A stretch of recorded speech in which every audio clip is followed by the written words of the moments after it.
Hello everyone, उम्मीद करता हूँ आप सभी लोग स्वस्थ हैं, तैयारी अच्छी चल रही है। आज के इस सेशन में मैं आपको बताऊंगा किस तरह से आप अपनी एसएससी रिलेटेड क्वेरीज एसएससी तक पहुंचा सकते हैं और उनकी ग्रीवेंसेस पीजी पोर्टल पे भी डाल सकते हैं, जिससे कि आपको एटलीस्ट एक रिप्लाई मिले, रेस्पॉन्स मिले। ठीक है, होता क्या है, देखो, सबसे सबसे ज़्यादा सिंपल तरीका जो रहता है एसएससी तक अपनी ग्रीवेंस पहुँचाने का, वो होता है एसएससी की जो ईमेल एड्रेस है उस पर आप ईमेल कर दें कोई भी दिक्कत आपको, और एक टोल फ्री नंबर भी एसएससी का दिया जाता है जिस पर आप उन्हें फोन कर सकते हैं। हालांकि वो हर बार उठता नहीं है, और बाकी रीजनल ईमेल एड्रेस भी है, अगर आपकी क्वेरी यहाँ से रिजॉल्व नहीं होती तो रीजनल ईमेल एड्रेस पे भी आप ईमेल कर सकते हैं।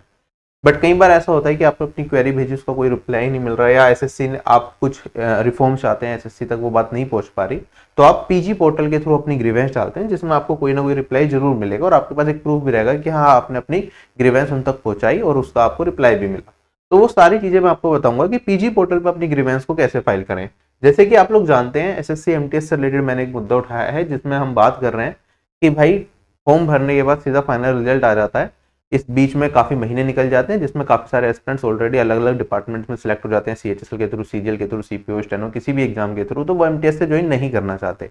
लेकिन क्योंकि बीच में कोई प्रोसेस नहीं है कि वो अपना कैंडिडेचर विड्रॉ करा सकें, डॉक्यूमेंट वेरिफिकेशन की स्टेज नहीं है, डॉक्यूमेंट वेरिफिकेशन होता तो एटलीस्ट जो इनएलिजिबल कैंडिडेट्स हैं वो लिस्ट से बाहर हो जाते। तो इसी चीज को ध्यान में रखते हुए मैंने एक वीडियो भी बनाई थी, आपको सारी चीजें डिटेल में इसमें समझाई थी, साथ के साथ किस तरीके से एसएससी एग्जाम्स में सीट वेस्ट होती हैं।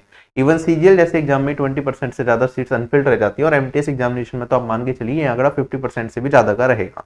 ठीक है, तो वो सारी चीजें डिस्कस करेंगे जिससे कि डिजर्विंग एस्पिरेंट्स को यहाँ पे सीट मिल सके, और आपको क्या करना है इस चीज को लेके वो देखेंगे। ठीक है, कल हमने एक कैंपेन करा था जिसमें हमने एसएससी को मेल भेजे थे कि आप एक फाइनल रिजल्ट से पहले कैंडिडेट विड्रॉल का ऑप्शन दे दीजिए एस्पिरेंट्स को, जिससे कि जो एस्पिरेंट्स एमटीएस के थ्रू ज्वाइन नहीं करना चाहते उनका फाइनल रिजल्ट में नाम ना आए और बाकी के डिजर्विंग कैंडिडेट्स को ये ऑप्शन मिल जाए। ठीक है, एसएससी तो ये चीज हमने पिछले साल भी की थी, उससे पिछले साल भी की थी, पर एसएससी ने कुछ नहीं किया।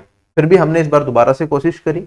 मैंने टेलीग्राम पे पूछा भी था किन लोगों ने रिप्रेजेंटेशन डाल दिया। लगभग 22,000 लोगों ने पोल में पार्टिसिपेट किया था, जिसमें कहा था 31% लोगों ने, लगभग 6,000 से ज्यादा लोग, 6,500 से ज्यादा लोग ऑलरेडी एसएससी को मेल कर चुके हैं, अपनी ग्रीवेंस बता चुके हैं।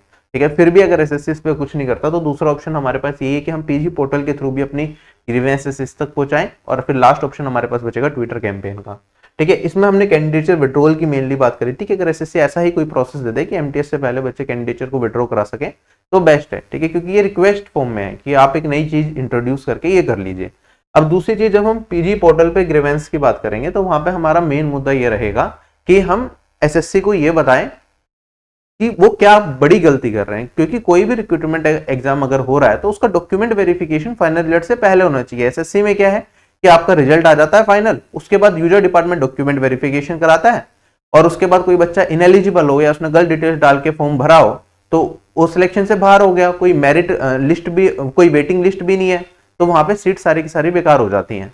तो एटलीस्ट एसएससी को डॉक्यूमेंट वेरिफिकेशन एग्जाम से पहले कराना चाहिए, जो कि एक लॉजिकल तर्क है इस चीज को लेके, और उसी चीज के लिए हम ग्रीवेंसेस भी डालेंगे कि ऐसा जरूर इंट्रोड्यूस होना चाहिए एसएससी एग्जाम्स में कि फाइनल रिजल्ट से पहले एक ऑनलाइन डॉक्यूमेंट वेरिफिकेशन, जैसे कि एसएससी सिलेक्शन पोस्ट एग्जाम में होता है, डॉक्यूमेंट्स की स्क्रूटनी कर लो, जो इनएलिजिबल कैंडिडेट हो पहले बाहर कर दो। ठीक है, उसका फाइनल रिजल्ट में क्यों नाम दे रहे हो? अगर फाइनल रिजल्ट में नाम आपको देना ही है तो फिर वेटिंग लिस्ट लाओ एटलीस्ट, कि बाद में अगर वो यूजर डिपार्टमेंट उसे कैंसिल करता है तो वेटिंग लिस्ट के थ्रू उसका सिलेक्शन हो। राइट, तो मेन चीज ये है कि भाई अभी हमारे पास अगर कैंडिडेट विड्रॉल का एसएससी ऑप्शन नहीं दे रहा तो बेस्ट ऑप्शन है कि SSC document verification final result से पहले इंट्रोड्यूस करें। और ये जो रिफॉर्म होगा ये अभी के लिए नहीं, आने वाले एस्पिरेंट्स को भी काफी ज्यादा मदद करेगा, फ्यूचर में भी इस दिक्कत को काफी ज्यादा कम किया जा सकेगा। ठीक है, ग्रीवेंस कैंपेन में आपको जो मैसेज भेजना है मैंने टेलीग्राम पे आप लोगों को शेयर कर दिया, डिस्क्रिप्शन बॉक्स में लिंक भी दे दूंगा, वहां से डायरेक्टली कॉपी करके आप सेंड कर सकते हैं। कैसे पीजी पोर्टल पे आपको ग्रीवेंस फाइल करनी है वो मैं आपको यहाँ पे बताने वाला हूँ।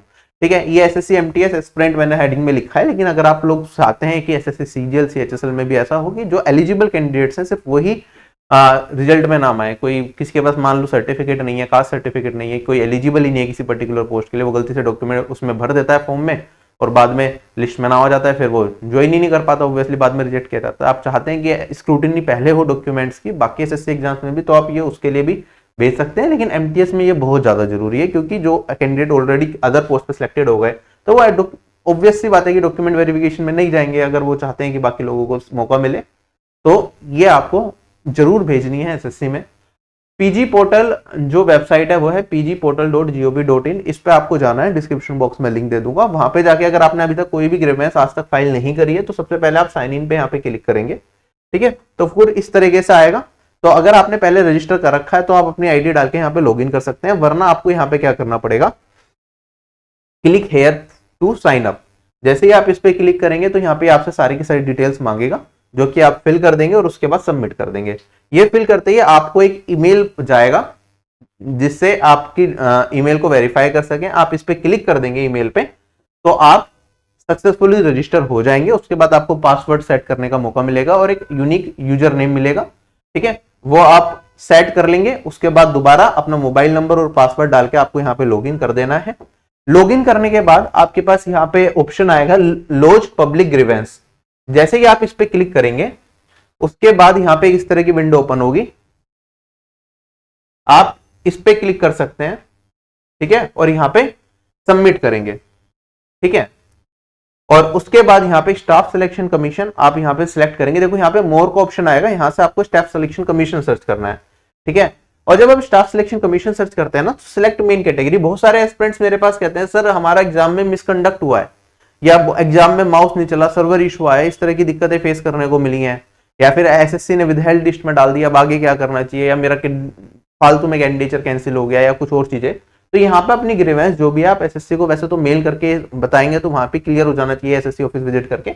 अदरवाइज आप पीजी पोर्टल पे भी अपनी ग्रीवेंस बता सकते हैं। यहाँ पे इतने सारे इशू दे रखे हैं, document verification, exam centre venue related, nomination, normalisation, कुछ भी आपका इशू किसी चीज से भी रिलेटेड है तो यहाँ पे एसएससी को आप ग्रीवेंस भेज सकते हैं पीजी पोर्टल के थ्रू, ठीक है। अभी हम यहाँ पे क्या कर रहे हैं, हम डॉक्यूमेंट वेरिफिकेशन से रिलेटेड बात कर रहे हैं।